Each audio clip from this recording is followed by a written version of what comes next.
Society with your host, David Malmo-Levine.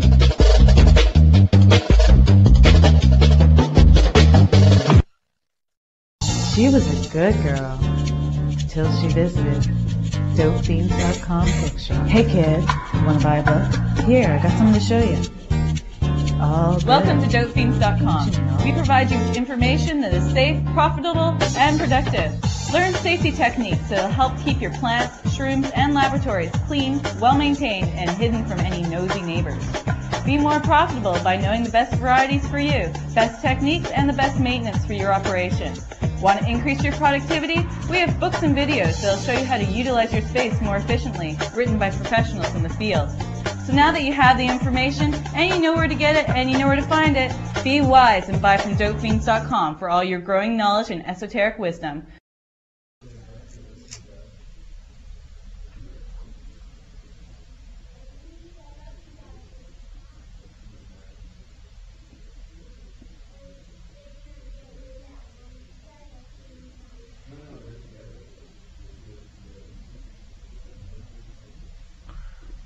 Hello, and welcome to another edition of High Society. I'm your host, David Malmo-Levine, and today we're talking about rallies.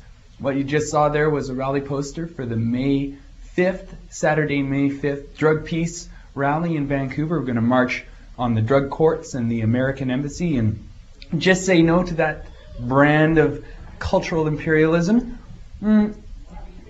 This show, I'm basically going over what I know about throwing rallies. And I've been throwing rallies with a little help from my friends since about 1993 in Edmonton. Started doing it in 1995 in Vancouver. This isn't just staying lit. Better. Anyway, I wrote down what I knew about rallies and put it in Cannabis Canada number 8. It's in the back issues at www.cannabisculture.com in an article called How to Sell Pot and Save the World. It's basically all I know about how to put up a Hempology 101, a rally, and out of the closet marijuana distribution activist center. And some of the hints I came across just from experience are that you should never let the stonedest people lead the parade, and that you should probably start off every rally with a series of safety tips. And what those safety tips are, I usually begin rallies by saying that we should all swear at the beginning not to hurt anybody or break anything. And we should all swear also to make as much noise as humanly possible, thereby setting out the parameters of what's allowed and what isn't allowed, what is appropriate and what isn't appropriate at a rally. And that also deals with agents provocateurs. The police are known to send in people to cause trouble at rallies, and if we all swear to do that, then they can't.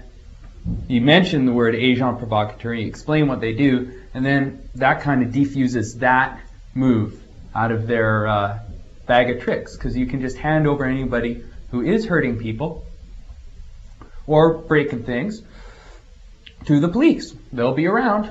You might as well hand over people like that to the police and just not tolerate that, at least at pot rallies. That's my feelings on the subject. But then I say, and if we all don't want to sit around and watch people getting arrested who shouldn't be getting arrested, there's something we can do. So this isn't so much a rule as a bit of advice as to hug arrests, anti-arrest hug resistance, more like. It's kind of like hug power. That's what I call it, hug power. And what hug power is if you see someone getting arrested who shouldn't be getting arrested, you go up to them and give them a hug, and you don't let go for any reason whatsoever.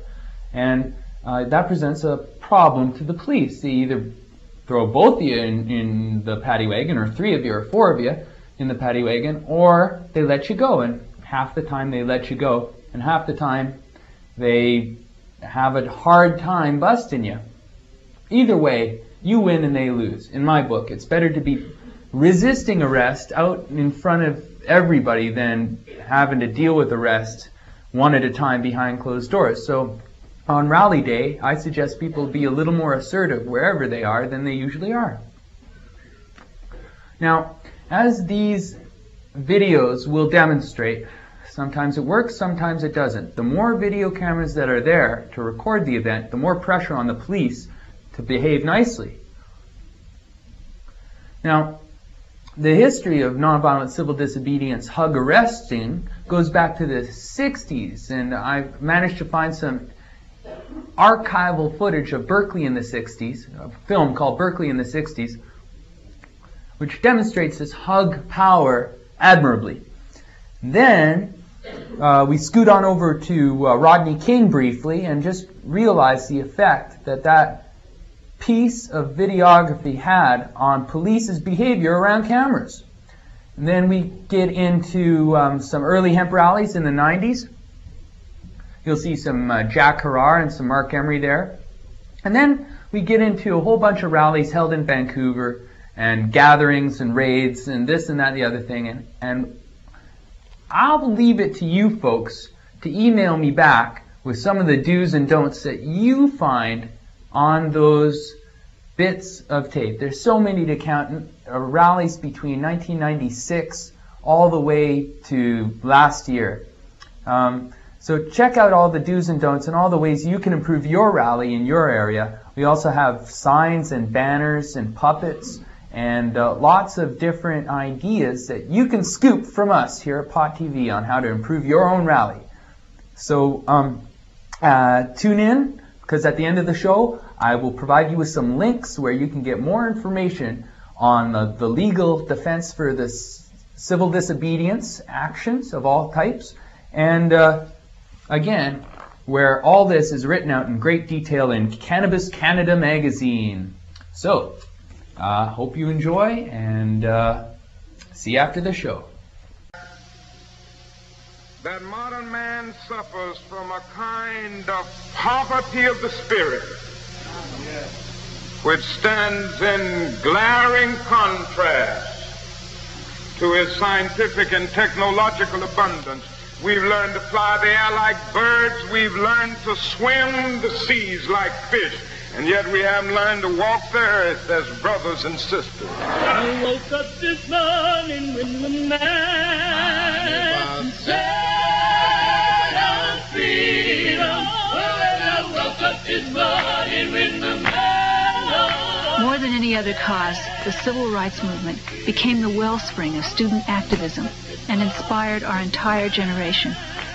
In 1963, Berkeley students began to band together with black activists to protest discriminatory hiring practices of Bay Area businesses. We sat in at restaurants, supermarkets, and automobile showrooms. Our biggest challenge came when we tried to secure jobs for blacks and other minorities in the hotels of San Francisco. A picket line formed around the Sheraton Palace while negotiations with the Hotel Owners Association took place inside. It was getting to the point where we were saying we are going to create a confrontation. We're going to create a situation that's intolerable, and we're going to force you to respond to it in some way, and we're willing to get arrested in order to do it, and now the ball's in your court.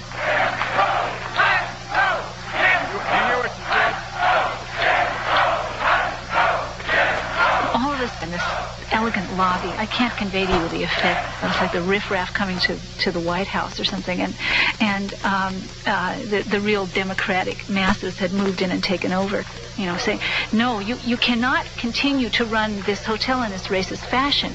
The world is being redefined. Things cannot continue on that way. They just won't.